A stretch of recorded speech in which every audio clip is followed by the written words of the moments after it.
No podcast de hoje vamos falar sobre cultura, sobre história. E para isso nós temos que trazer uma boa historiadora. Aliás, não só historiadora, também é arqueóloga aqui do Vale do Taquari.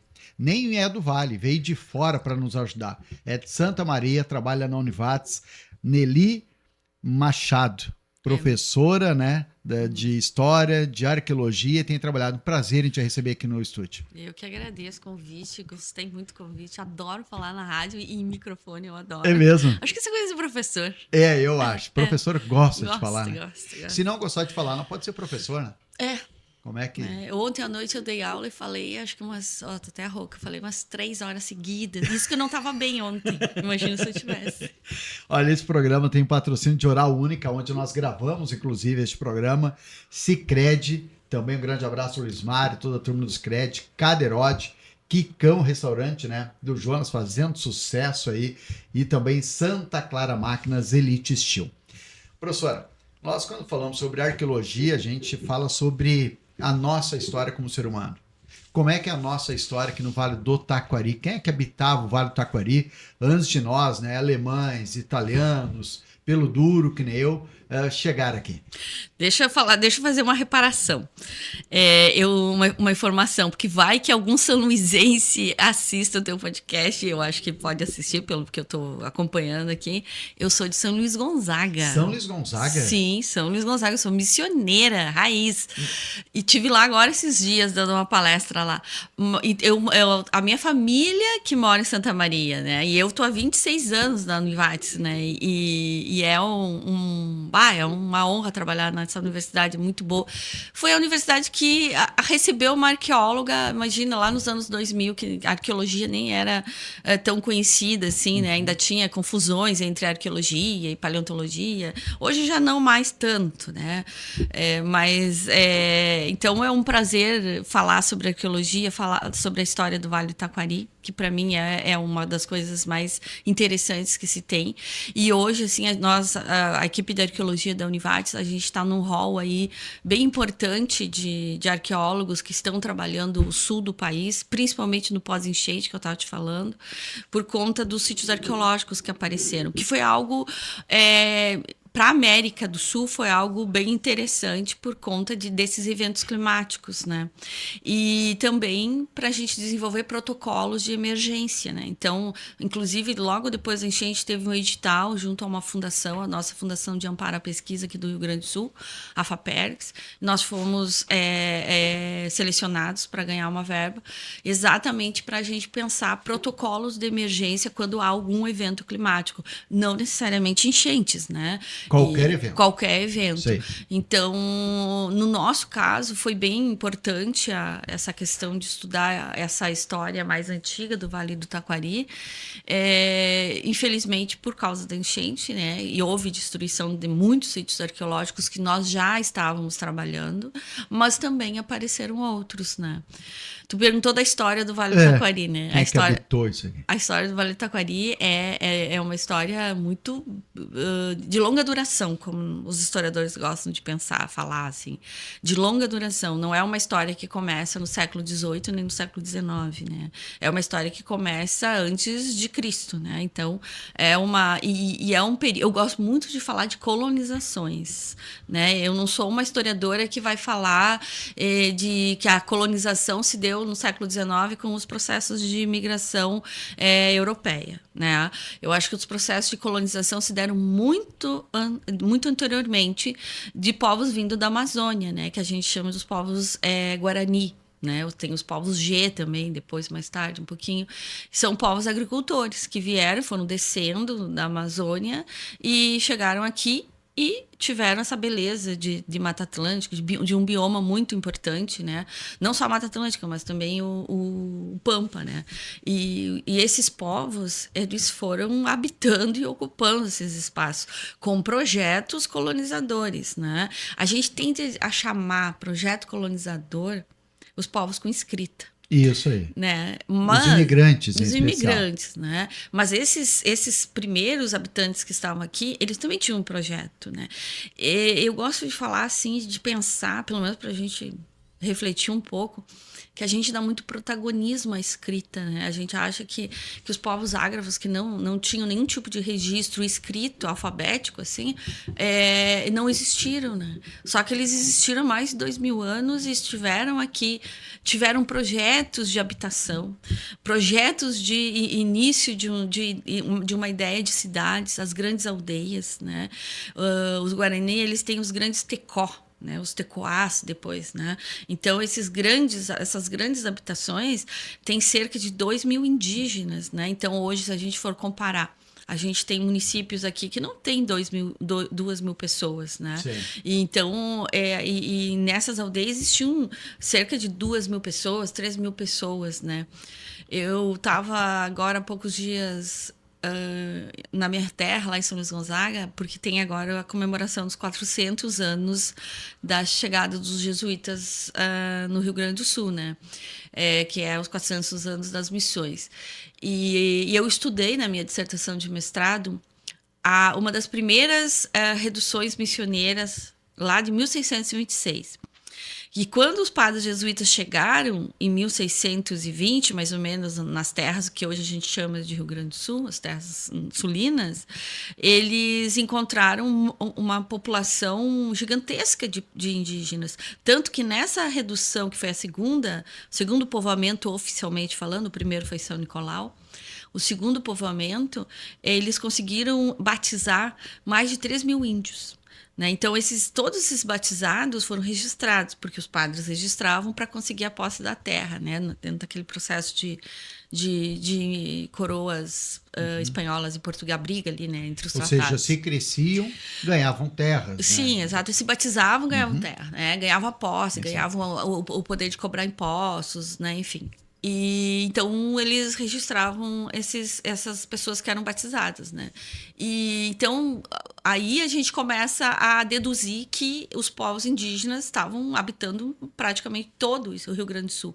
E agora, só fazendo uma relação, nesse projeto que a gente está fazendo, eu tenho mais 2 arqueólogos que trabalham comigo, que é a professora Fernanda Schneider e o Jones Figgenbaum. Esses 2 arqueólogos, eles vão toda semana trabalhando para fazer esse protocolo de emergência.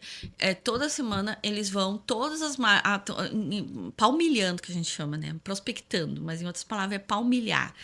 Todas as margens, as várzeas, né, que é onde nós mais encontramos os sítios arqueológicos do Rio Taquari, e esses dias eles chegaram e disseram: Nelly, não dá mais. A gente desce do carro, pisa no chão e tem um caco de cerâmica, né? Tem um machadinho, tem um talhador, tem uma lasca, né?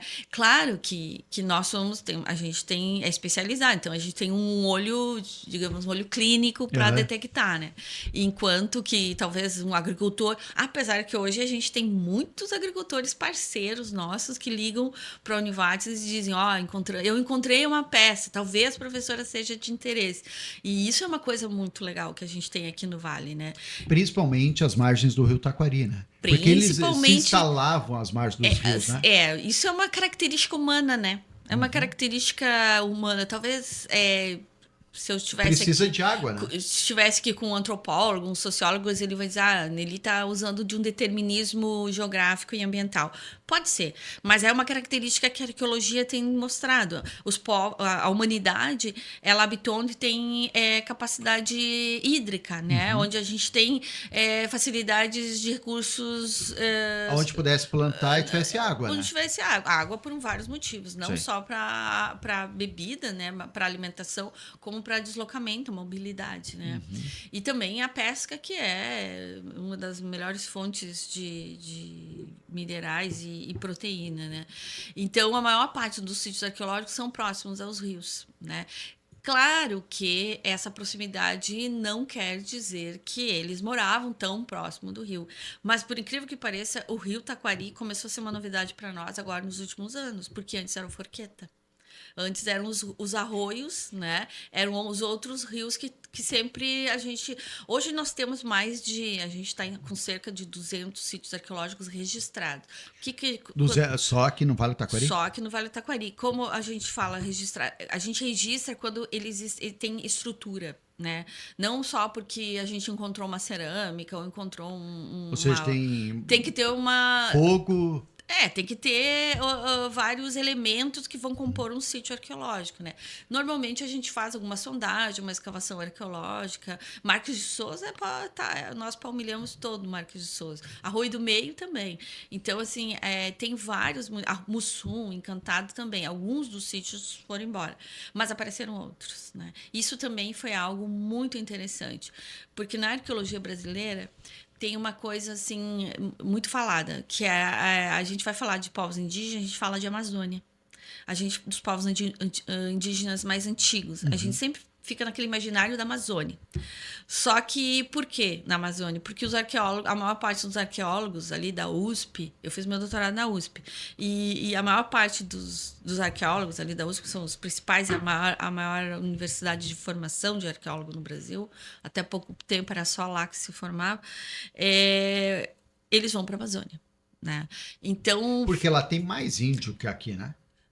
Na verdade, assim, tem mais comunidades indígenas, sim, hoje vivas, né? Algumas ainda com difícil contato, que é muito bom para a humanidade, né? Que essas populações têm pouco contato, porque aí sobrevivem mais, né? Porque quando do contato já começa mudança cultural, epidemias, doenças e tudo mais, né? Eu cometi um erro que eu falei índio, né? Agora, se mudou, né? Termo agora é indígena.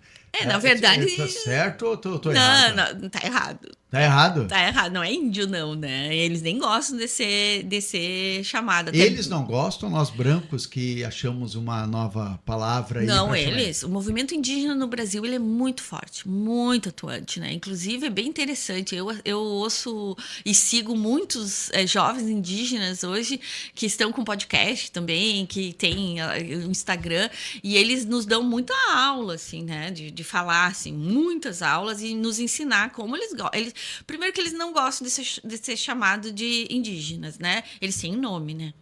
Então, assim... Nem indígena. Não, a gente fala indígena... É da etnia indígena. Porque a gente fala, assim, indígena como algo generalizado. Que nem Sim. dizer imigrantes germânicos. Mas os imigrantes germânicos vieram de vários lugares, né? Os Sim. italianos também vieram de vários lugares, né? Brasileiros, quando a gente sai do Brasil... você é brasileiro. Então, você dança um samba. Não. Não, né? Nós somos gaúchos, Até né? sou bom no samba. Né? Eu também, né? Mas madeirão já não sai nada, né? Mas, enfim. Então, é a mesma coisa. Mesma coisa. Então, eles têm o nome. São guaranis, são caigangues, são camaiurás, ualapite, cuicuros. Então, eles têm a etnia deles. Então, sobre isso, eu vi a entrevista no Roda Viva, que eu gosto muito, né? Na segunda-feira. Do Krenak? Do Daniel. Daniel Munduruku. Isso aí. Muito e bom, ele professor. faz uma explicação sobre isso, sobre a diferença do índio e indígena. Né? E aí vocês são indígenas mesmo. Indígenas, porque o índio vem daquela ideia de que os portugueses e os espanhóis estavam indo para a Índia. E aí ficou índio, né? E aí a gente criou aquele estigma, né, do índio, né? O índio encontrado, né? Eles não estavam perdidos para serem encontrados, né?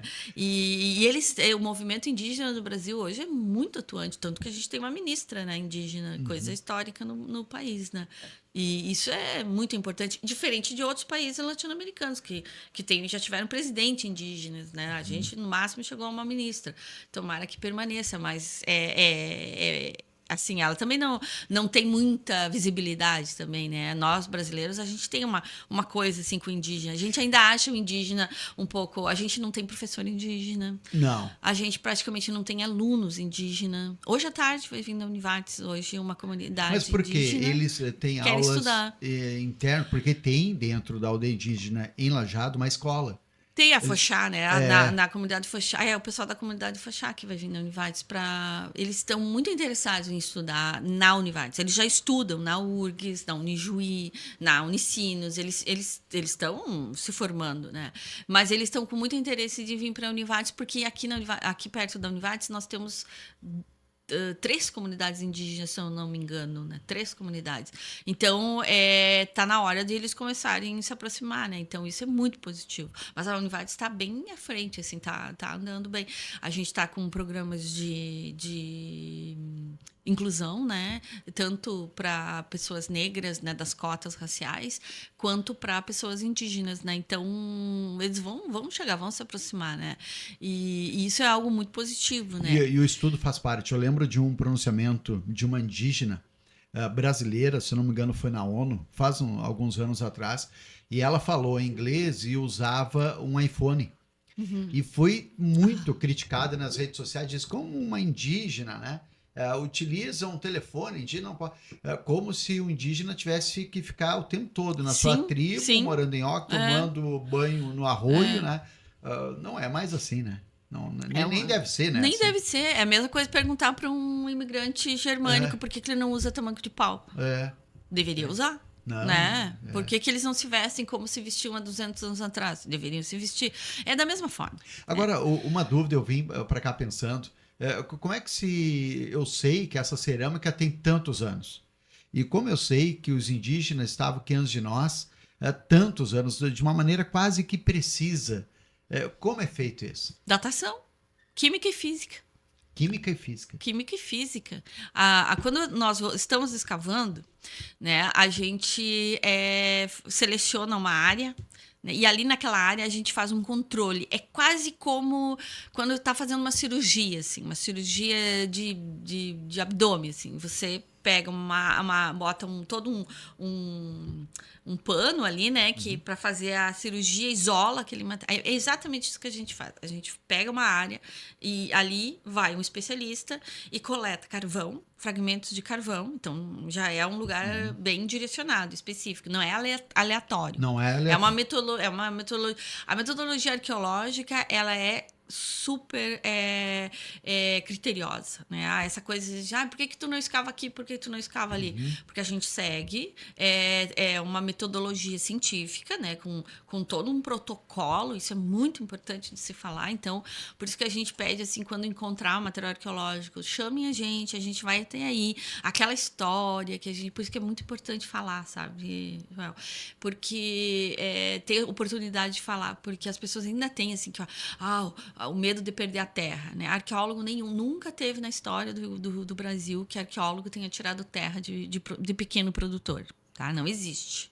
Isso não existe, né? Então, aqui na região, que é tudo minifúndio, ninguém vai tirar terra de ninguém. Mas aquela área fica isolada, né? Não fica. Não. A gente faz a escavação e o agricultor pode continuar plantando ali. Sim. Vocês retiram o que é importante. A única coisa que a gente pede, e que é muito bom para o produtor, porque, porque normalmente a gente conversa com ele e o diálogo é constante e a gente diz, quando tu tiver já colhido o milho ou o feijão, tu nos chama para a gente fazer a escavação, continuar a escavação.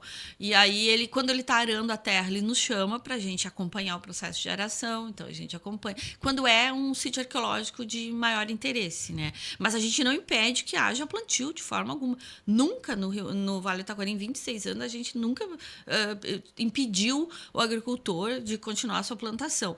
Claro que a gente tem uns maravilhosos aí, tipo o seu Valdemar Mertes, lá de Marques de Souza, esse sim, né? Esse é um maravilhoso, né? Tinha que ganhar uma estátua, porque ele isolou a área. Ele isolou a área do sítio arqueológico.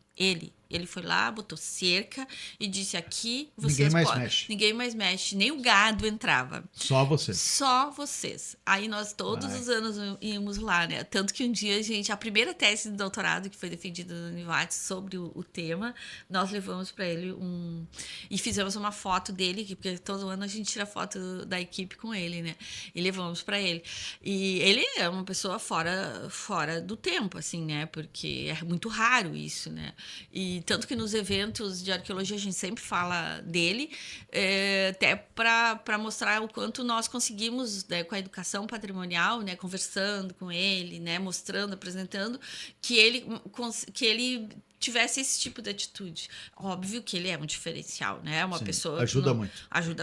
Ele é fora da linha, né? Então, nós tivemos outros, né? Agora, durante as enchentes ali em Roca Salles, a gente teve os proprietários que, né? A gente ficou lá 2 meses escavando e eles deixaram entrar caminhonete, trator, equipamento, tudo. A gente foi trabalhando e eles bem tranquilos, assim. Aí, na hora que eles eles começaram assim, ó, agora nós vamos ter que começar a arar a terra, até porque a enchente levou um sedimento bem significativo, né? Aí a gente, não, então ok, a gente nunca impediu o calendário agrícola, né? Isso é bem importante. Agora, como é que sabe as datas? As datas, né?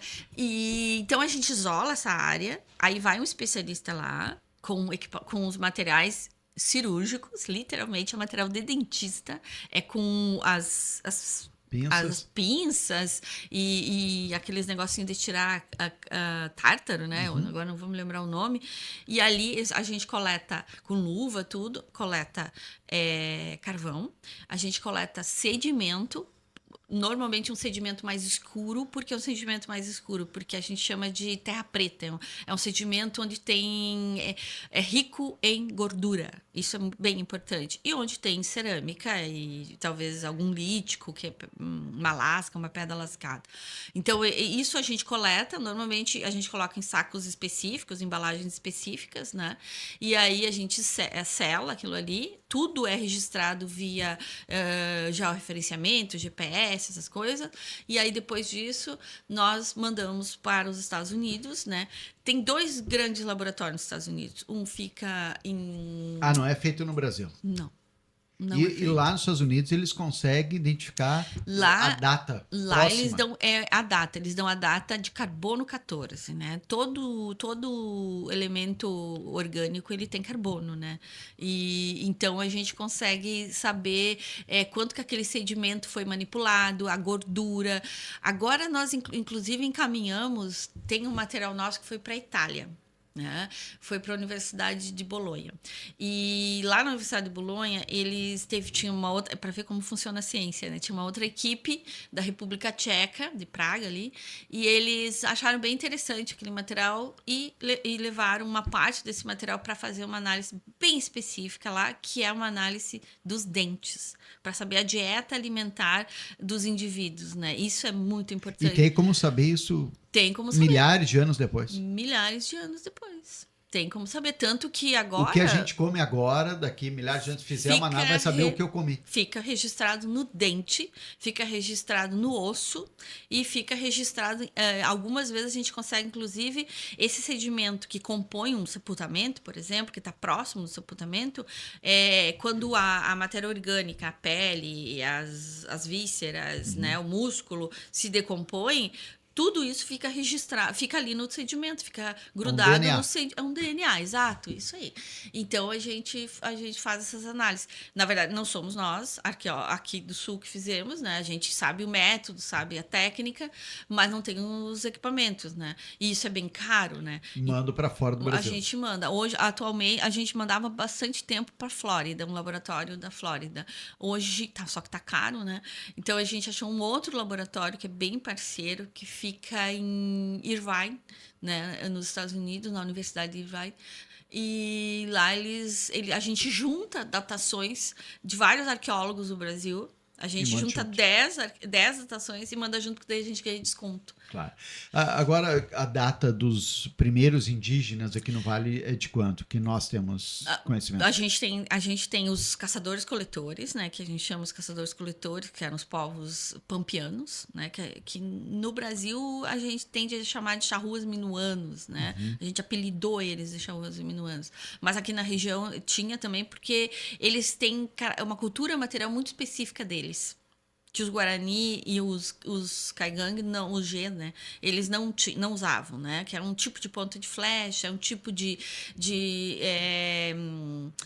bifacial, que a gente chama, um instrumento lá, assim, de pedra lascada, e uma matéria-prima que os outros não usavam. Então, a gente sabe que esse material é desse grupo, né? É bem específico deste grupo, né? Então, o caçador-coletor, a gente ainda não teve tempo de estudar eles mais especificamente por conta dos agricultores, dos Guarani, que eram imperialistas, que praticamente é só o que a gente encontra em Guarani, né? De tanto que a gente encontra. Por isso que é surpreendente. O índio Guarani. Os indígenas Guarani, né? Os Guarani, eles são aquele povo que desceram da Amazônia, tipo formiga, assim, né? Muitos. E onde eles chegam, eles... tem até um arqueólogo que usa um termo de enxamamento, de enxame, assim, né? Que eles chegam e eles dominam o lugar.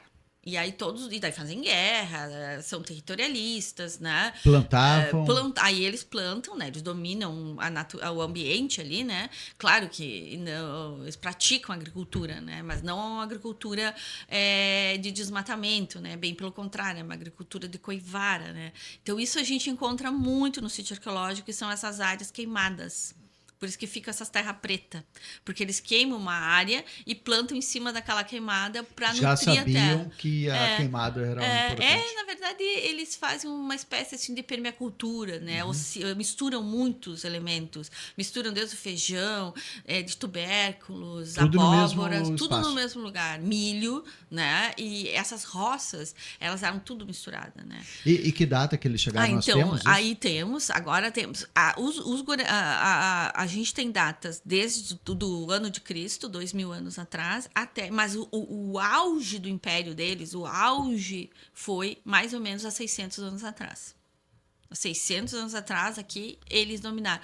E tem uma coisa bem interessante, que foi em Marques de Souza, num sítio arqueológico lá, que a gente teve muito tempo para trabalhar, isso é uma coisa importante, quando nós temos tempo, né? E a arqueóloga lá, Fernanda Schneider, foi a tese dela, ela escavou um pacote sedimentar, que a gente chama, um buraco, né? Uma parede de um buraco lá. Ela fez a escavação, a quadrícula, e ela detalhou milimetricamente e coletou carvão em todos os níveis e mandou para o laboratório. E o que a gente verificou que foi uma sequência de mais de 300 anos de ocupação ininterrupta.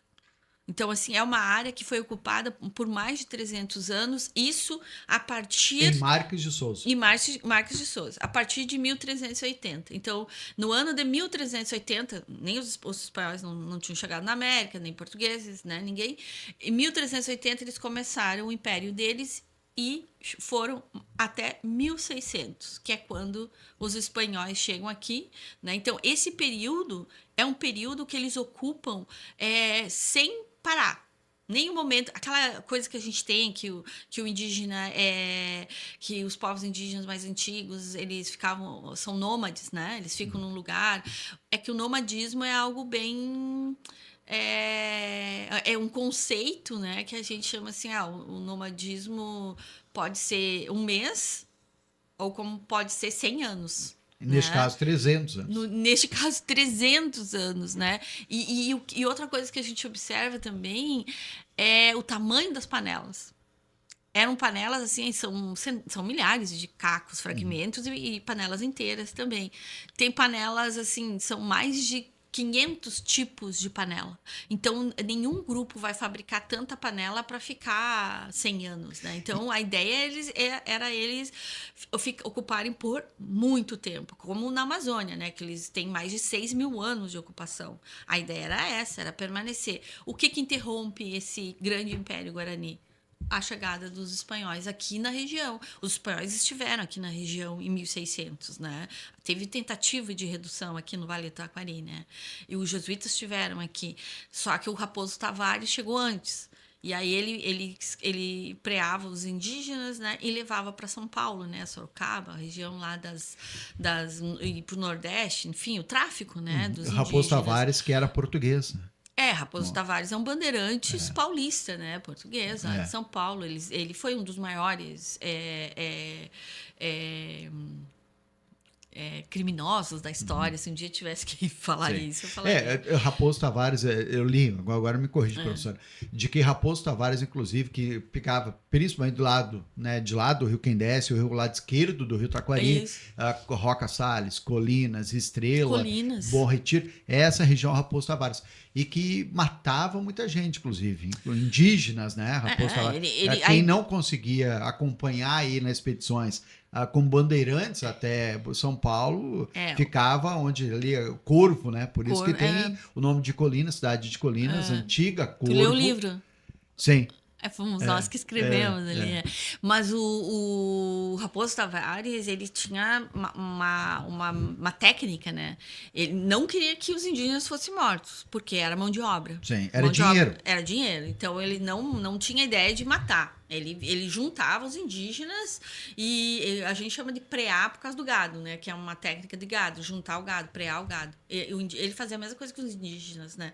Então ele juntava todos os indígenas e ia levando lá para cima, né? Levando para até São Paulo. E depois fazia a distribuição para o Nordeste, por causa da cana-de-açúcar, do gado, né? E então era um absurdo assim de violência. E os padres vieram nesse processo, né? Os padres jesuítas e espanhóis, né? Os espanhóis chegam aqui no mesmo momento porque isso aqui era a província do Paraguai, não era uma província, não era Rio Grande do Sul, né? Não tinha ainda o Brasil ainda não estava totalmente delimitado, existiam todo o tratado para o lado português, mas toda essa região do Rio Grande do Sul era praticamente espanhol. E os jesuítas chegam aqui e eles tentam chegar antes dos portugueses, mas aqui na região os portugueses, o Raposo Tavares tem sucesso, né? Lembrar de que esse programa tem o patrocínio também da Imogel, né? 40 anos de Imogel, tradição digital lá em Arroio do Meio, Casa do Ciclista, Tratar e Madeiras e o CFC Vitória, né? Também os patrocinadores. E falava, nós descemos todo o Rio Taquari, aquele rapaz que está ali, ó, também, né? Nós descemos o Rio Taquari 187 quilômetros e a gente veio contando as histórias do Rio Taquari, né? De caiaque, paramos, entrevistamos historiadores. E entre os historiadores, ali embaixo da Ponte de Ferro, entrevistamos o Cunha, né? Infelizmente faleceu, né? Sim. O professor Jorge Cunha. Da Cunha. Isso sim, aí. Foi meu professor. Foi teu professor. E aí ele contou também parte da história de que de um lado mandava Raposo Tavares e do outro lado Fialho de Vargas, né? Então os rios sempre foram muito importantes para a civilização. Em tempos diferentes. Tempos diferentes, isso aí. E aí que para chegar até o rio, sempre teve um dono, né? Ele foi mudando de mão, né? De acordo com a história. Essa é a diferença entre os historiadores, que é importante falar. Diferentemente do professor Jorge da Cunha, o professor Jorge da Cunha era um memorialista da imigração. Então, e eu já sou uma historiadora da história indígena e da história negra. Então, eu sempre vou dar o protagonismo para os indígenas e para os negros, e ele vai dar o protagonismo para os europeus, né? Então, essa é uma diferença importante. Mas o professor Jorge, infelizmente, né? O professor Jorge da Cunha faleceu muito jovem, né? Isso. No auge da sua capacidade. Da sua capacidade, participava conosco também, às vezes, programas da rádio e tal. Fantástico. História muito boa. Agora, a história do ser humano é importante nós sabermos para ver para onde a gente vai, não é? É complicado falar para historiador e arqueólogo para onde a gente vai, porque a gente nem sabe de onde a gente veio, né? A gente tem muita dificuldade das origens, de entender as origens, né? E o ser humano, talvez nós mais, por sermos de condição de imigração, a gente tem uma certa ideia de um fanismo, assim, de achar que a nossa história é mais importante que a dos outros, né? E isso é muito triste. Então, eu acho que seria mais importante a gente conhecer de onde a gente veio, quem nós somos, né? Para daí, então, a gente pensar como como pode ser o nosso futuro. A gente sabe que o nosso futuro, nós vamos ter muita dificuldade por causa das questões climáticas, né? Isso é inegável agora, né? A gente sabe aí que o El Niño está vindo, a gente sabe que o planeta, né, é um ser vivo. Isso é bastante interessante para nós imaginar que nós vivemos num lugar onde é um lugar que tem vida e tem sua própria vida, suas próprias, né, seus próprios movimentos, né? E isso dá um certo medo na gente, né? Mas a história ela tem muito a contribuir, assim, para a gente pensar no futuro, né? E ontem mesmo eu estava pensando, tem um paleoantropólogo, um professor bem interessante, bem importante na história da chegada dos primeiros humanos na América, coisa e tal, né? E o DNA, os primeiros DNA americanos, né? O professor Walter Neves da USP, e o professor Walter Neves, ele sempre diz nas aulas dele assim, que o que isso tudo, o que esses milhares de anos têm a nos dizer, né? Desde os 5, ele fala em 7 milhões de anos, né? Desde que nós começamos no gênero hominídeo, né? Desde que nós somos 7 humanos, milhões de né? anos. 7 milhões de anos, né? A nossa história ela é muito antiga, mas ao mesmo tempo nós somos uma das espécies mais jovens do planeta, né? E o que isso nos ensina, todo esse processo de evolução humana, né? Todo esse processo nos ensina a diversidade.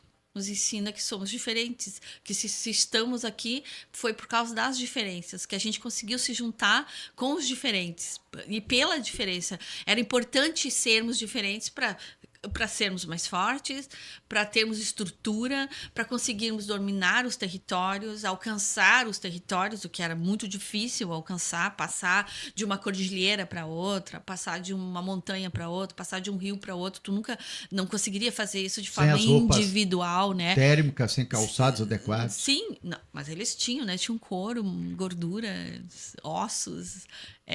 Tinha uma tecnologia maravilhosa.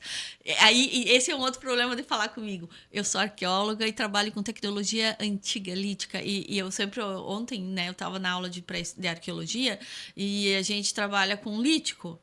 E eu disse assim, esse tipo de material é um material que durou, é uma tecnologia que durou 1 milhão de anos. 1 milhão de anos. Hoje a gente tem uma tecnologia como o computador que tem o quê? 100 anos, talvez, 80 anos. Para nós chegou mais cedo, 50 anos, 20 anos, sei lá. Mas essa tecnologia, esse lascamento, durou 1 milhão de anos. Tão eficiente que era. E no mundo inteiro. Né? Então, foi uma tecnologia... Isso sim é uma tecnologia. Isso é algo inovador e é algo que permaneceu. O resto é algo que... a gente olha assim, né? O mundo digital é legal, a IA é legal, mas será que ela vai conseguir ter uma permanência de 1 milhão de anos, né?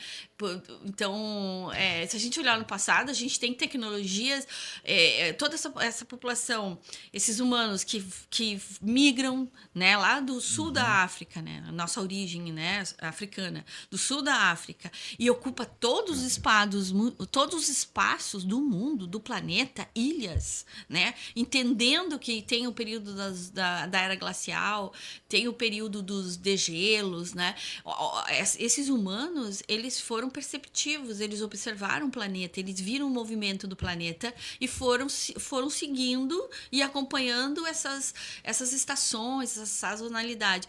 Coisa que hoje a gente perdeu um pouco isso. A gente não olha mais para a natureza com um olhar científico. Não. A gente olha mais assim, como eu posso dominar aquele rio? Como eu posso dominar aquela montanha? O que eu posso fazer com aquela montanha? O que eu posso hoje fazer a gente com nem o se mar, preocupa, né? eu sou um desses. A pessoa, hoje está chovendo. Para mim, se chover de sol não muda muito. Né, para mim, porque mas eu sei que tem gente que precisa, né, talvez que usa a agricultura e tal, ou fica mais triste ou menos triste quando vai dar sol, mas nós estamos agora usando mais a nossa capacidade intelectual ou menos a nossa capacidade? Será que nós não estamos mais evoluídos e por isso que a gente queria tanta coisa? Com que Não. Né, alguém perito, o que acha disso? De forma alguma, eu acho que a gente está usando a cada vez... Bom, isso já é também dados científicos, né? Que os neurologistas, os neurocientistas, né, já estão vendo que a nossa capacidade mental de sinapses neurológicas está diminuindo. As gerações... Menos inteligentes. Nós vamos ter nossos filhos vão ser menos inteligentes que nós.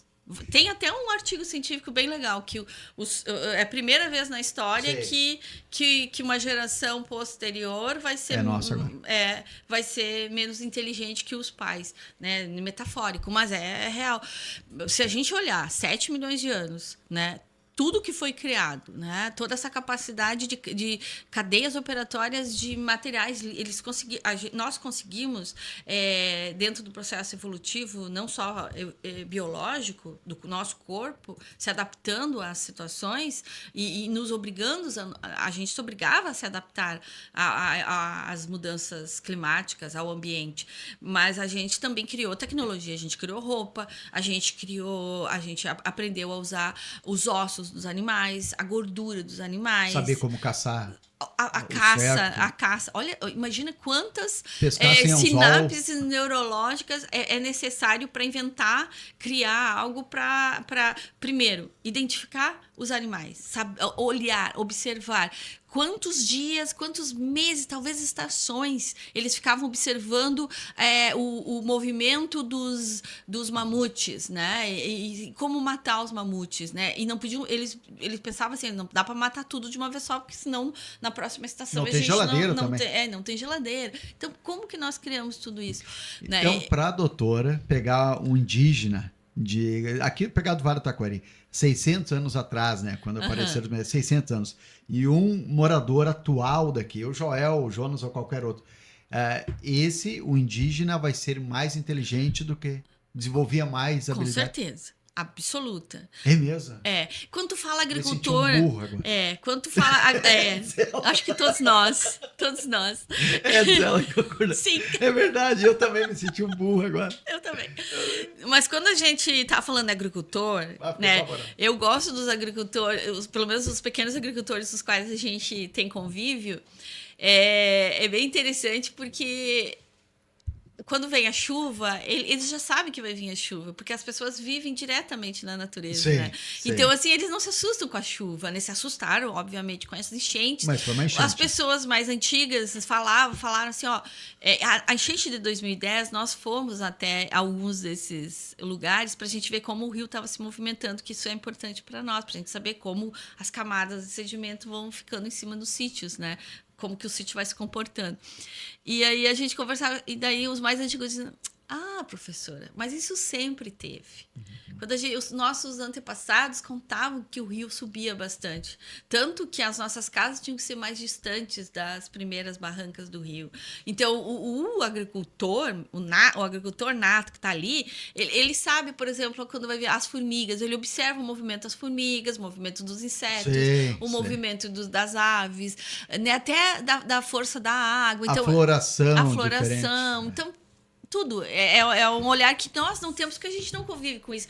Então, não sei se é uma questão de ser mais ou menos burro, né? Mas é uma questão de que nós perdemos... Não perdemos, na verdade, né? Nós ainda está na gente, né? Esses 7 milhões de anos está aqui na nossa memória, né? Tá nosso ali, DNA. Nosso DNA. A gente tem essas memórias ancestrais. Então, só que a gente não precisa observar o andar das formigas, a gente não precisa olhar o vento, sentir o vento, não. Então, óbvio que a gente vai olhar no celular. A gente vai perdendo, né, com o tempo. Não sei se a gente perde, sabe, Joel? Eu acho que a gente só deixa não lá usa. num cantinho e não usa. Exato, não usa. O que acontece hoje com o mundo digital? É mais fácil, em vez da gente escrever, para os meus alunos, eu sempre falo assim, eu valorizo muito mais quando vocês escrevem com a mão do que quando vocês me entregam um trabalho do ChatGPT, né? Que você só faz uma pergunta e ele responde por vocês. E, então, quando a gente está fazendo exercício manual, a gente vai despertando habilidades que estão lá no nosso cérebro. Então, a importância, né, de conseguir se movimentar, conseguir parar e pensar. O nosso cérebro funciona dessa forma, né?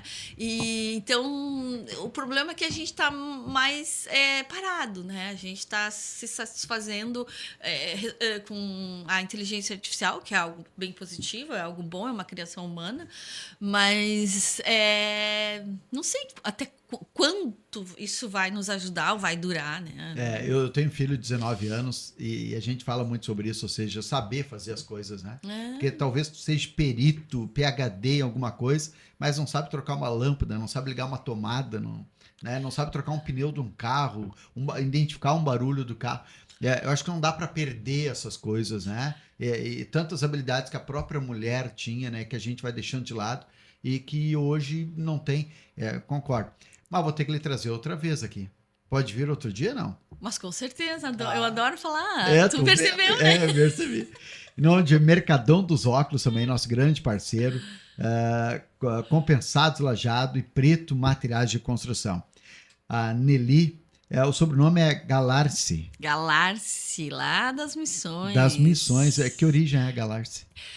Não sei, sabe que isso é uma grande briga que meu pai, antes de falecer, falava assim, tá, tu não vai estudar a origem dos nomes, do lado do meu pai era Bastos, Hoffmann, do lado da minha mãe era Galarce, né? Mas Parece espanhol. É espanhol, vem Espanhol. de Gaiarsa, Garcia, então é uma mistura, aportuguesaram depois. E aí tem Machado, e Machado já facilita um pouco, né? Machado já é mais tranquilo, mais brasileiro. adoro meu Machado. Machado. Professora de História, doutora, né? Arqueologia. Obrigado por ter vindo aqui. Eu que agradeço. No Foi um Eu prazer. Podcast. Obrigado. Muito bom conversar contigo. Olha quanta coisa a gente aprendeu hoje. Bom, se inscreva no canal. Se inscreve lá, né, professor? Sim. Se inscreve lá no canal, no YouTube. Também segue no Instagram aí. Muita novidade, vários recortes. Foi uma entrevista maravilhosa. Bom, semana que vem, quem vai falar conosco? Bom, aí tem que acompanhar o Eu Podcast.